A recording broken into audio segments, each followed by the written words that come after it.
In meinem heutigen Video war mal wieder was ganz anderes geplant, doch ich bin aus zeitlichen Gründen nicht dazu gekommen. Deswegen, wie ihr schon auf dem Titelbild sehen konntet, habe ich wieder die italienische Staatsbahn auf die Schiene gestellt. Lokomotive ist ja bekannt aus anderen Videos, aber ich konnte neue Güterwagen erwerben bzw. den Zug ergänzen und zum ersten Mal einen alten italienischen Personenwagen ersteigern. Wir fangen an mit den Güterwagen, und zwar von Märklin die Nummer 4550. Diesmal habe ich es geschafft, eine silberne Variante davon zu ersteigern. War zwar leider ohne Packung, hat aber nur 10 Euro gekostet und dafür ist er in einem richtig guten Zustand. Der silberne Wagen wurde gebaut von 1971 bis 1975 und ich bin richtig happy, endlich einen original silbernen bekommen zu haben. Hier dann im Vergleich der beige Wagen von Brimex, den ich die ganze Zeit schon hatte, beziehungsweise 2 Stück davon hatte. Und jetzt kann man hier sehr schön sehen, einmal, dass es nicht Silber ist, was Brimex da herausgebracht hat, sondern dass er einfach nur so einen beige-grauton hat.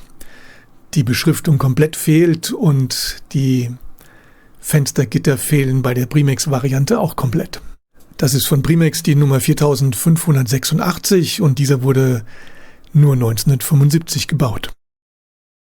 Dann zum Vergleich die braune Variante, die Nummer 4550, also die gleiche Nummer wie die silberne Variante von Märklin. Und die braune Version wurde gebaut von 1961 bis 1970, ist aber bis auf die Farbgebung und die Bedruckung genau gleich dem silbernen Wagen. Hier daneben dann nochmal von der 4550 braunen Version die Bausatzvariante. Diese ist allerdings äußerlich von oben und der Seite nicht zu unterscheiden.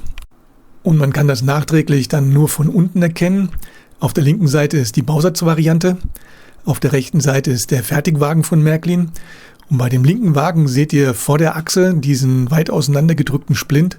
Das heißt, das ist die Bausatzvariante und wenn man den dann fertig gebaut hatte, dann hat man den Splint auseinandergedrückt und er ist meistens so lang geblieben.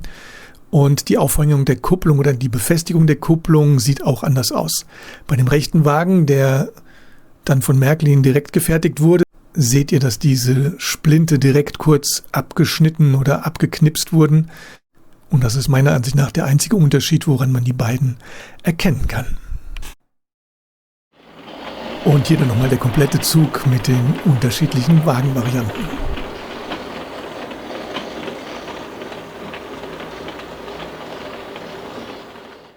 Dann kommen wir zu dem alten italienischen Blechpersonenwagen von Märklin, die Nummer 4036. Diese wurden gebaut von 1960 bis 1971 in dieser Farbgebung. Und ich hatte das Glück, einen mit Packung für 25 Euro zu bekommen, in noch einem recht ansehnlichen Zustand. Da gibt es erstmal nichts zu meckern für den Preis. Ich hoffe, dass ich das im Laufe der Zeit dann noch weiter ergänzen kann. Da ich aber im Moment keine weiteren italienischen Wagen habe, habe ich den Zug jetzt erstmal zusammengestellt mit einem Brimex Schlafwagen, und zwar die Nummer 4191 von Brimex. Dieser wurde gebaut 1989.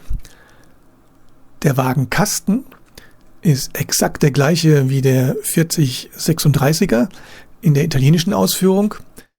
Bei der Variante ist sogar das Dach exakt gleich ausgeführt, nur die Bedruckung ist komplett anders, aber im Grunde genommen ist es eigentlich der gleiche Wagenaufbau. Und da die Fahrgäste ja auch was essen müssen und ich keinen passenden Speisewagen hatte, habe ich hier auch einen Brimex-Wagen hinten angehängt und die 4196 ist der Speisewagen, auch 1989 von Brimex gebaut. Die Wagen waren eigentlich gedacht, um den Brimex Orient Express zu ergänzen. Bei mir muss es jetzt erstmal der italienische Zug sein. Hier wieder genau der gleiche Wagenkasten, andere Bedruckung und diesmal haben wir auch eine andere Dachform. Aber der Wagenkasten ist wieder genau der gleiche wie der italienische. Und als Gepäckwagen musste dann auch ein Brimex-Wagen herhalten, die Nummer 4186 von Brimex gebaut, 1991. Auch der passende Gepäckwagen eigentlich für den Orient Express. Aber das Gepäck, das transportiert wird, hat sich nicht beschwert, von daher habe ich ihn einfach hier hinten angehängt, um meinen kleinen Zug sozusagen zu komplettieren. Und hier haben wir den Zug dann komplett. Als erstes den italienischen Wagen hinter der italienischen Lokomotive. Als zweites angehängt der Speisewagen, dann der Schlafwagen und zum Schluss dann der Orient Express Gepäckwagen. Und da ich leider nur eine italienische Lokomotive zurzeit besitze, musste hier die französische Lokomotive aushelfen, von Märklin die 4038, die französische Variante BB 9200, damit ich die beiden Züge gleichzeitig fahren lassen kann. Ich lasse die beiden Züge jetzt noch ein paar Runden fahren und wünsche euch viel Spaß beim Zuschauen.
So, das war's von mir mit meinen Ergänzungswagen für die italienischen Staatsbahnen.